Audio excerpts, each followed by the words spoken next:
तो 2 दिन की जबरदस्त गिरावट के बाद आज सुबह की शुरुआत थोड़ी सी उम्मीद लेकर आई है। गिफ्ट निफ्टी को देखें तो ऐसा लग रहा है कि शायद थोड़ी राहत मिले। लेकिन सवाल वही का वही है, क्या ये बस तूफान से पहले की शांति है या बाजार सच में यहां से संभलने वाला है? ये देखना होगा। असल में सवाल ये पूछना ही गलत है कि कल क्या क्या गिरा।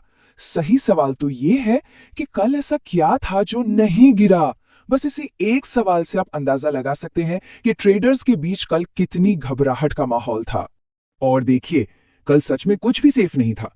अब नाम लीजिए, टेक स्टॉक से भरा नैस्डैक गिरा, सेफ हेवन माने जाने वाले बॉन्ड्स वो भी गिरे। अरे छोड़िए, बिटकॉइन और डॉलर तक सब पर बिकवाली का दबाव था। ये एक क्लासिक रिस्क ऑफ सेंटिमेंट होता है। आप जानते हैं, जब निवेशक डर के मारे सब कुछ बेचकर बस कैश में बैठना चाहते हैं। और अगर इस डर को, इस घबराहट को एक नंबर में देखना हो ना, तो विक्स इंडेक्स से बेहतर कुछ नहीं। इसे फियर इंडेक्स या डर का मीटर भी कहते हैं।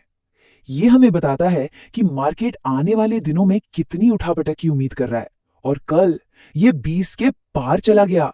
ये एक बहुत बड़ा साइकोलॉजिकल लेवल है जो हमने महीनों से नहीं देखा था। मतलब साफ है, बाजार में बेचैनी अपने चरम पर है। और यहीं से सारी उलझन शुरू होती है। देखिए, जब उनसे पूछा गया कि आप ग्रीनलैंड को हासिल करने के लिए किस हद तक जाएंगे, तो उनका जवाब क्या था? आपको पता चल जाएगा। बस इतना ही। अब मार्केट को ना ऐसी गोलमोल बातों से सख्त नफरत है। ये एक ऐसा बयान है जो अटकलों और डर को हवा देने के लिए काफी है। और बात सिर्फ यहीं तक नहीं रुकी। इसके बाद उन्होंने फ्रांस के राष्ट्रपति मैक्रो को सीधे सीधे धमकी दे डाली कि फ्रांस की शैंपेन और वाइन पर 200% का टैरिफ लगा देंगे। सोचिए, ये दिखाता है कि ट्रेड वॉर का तनाव अब अपने सबसे करीबी सहयोगियों तक पहुंच चुका है। दूसरी तरफ ग्रीनलैंड का जवाब भी एकदम साफ और मजबूत था।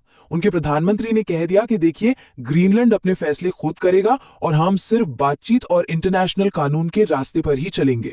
इस बयान ने डिप्लोमैटिक लेवल पर मामले को और भी ज्यादा पेचीदा बना दिया है। ये देखिए, ये सिर्फ बातें नहीं है, ये एक्शन है। डेनमार्क के एक बहुत बड़े पेंशन फंड ने अमेरिकी सरकारी बॉन्ड से $100 मिलियन निकालने का फैसला किया है।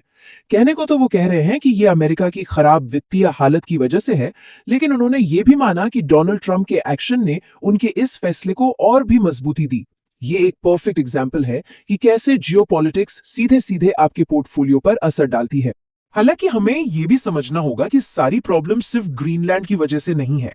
ग्लोबल बॉन्ड मार्केट में और भी चीजें चल रही हैं। जैसे जापान में लंबी अवधि के बॉन्ड्स की यील्ड यानी ब्याज दरें बढ़ रही हैं। वहां चुनावों से पहले टैक्स में कटौती की उम्मीद भी है। ये सब मिलकर अमेरिकी बॉन्ड्स पर दबाव बना रहे हैं। और मार्केट में ना इस वक्त दो तरह की बातें चल रही हैं। एक तरफ है ऑप्टिमिस्ट्स जो कह रहे हैं कि अरे छोड़ो, ट्रंप हमेशा ऐसा ही करते हैं, आखिर में पीछे हट जाएंगे। लेकिन दूसरी तरफ पेसिमिस्ट्स हैं जो चेतावनी दे रहे हैं कि भाई यूरोप के साथ ही जो टकराव है, ये मार्केट को एक बहुत गहरी अनिश्चितता में धकेल सकता है। और एक और बात जो हमें याद रखनी चाहिए, ये सब एक ऐसे माहौल में हो रहा है जहां बाजार पहले से ही थोड़ा सहमा हुआ था।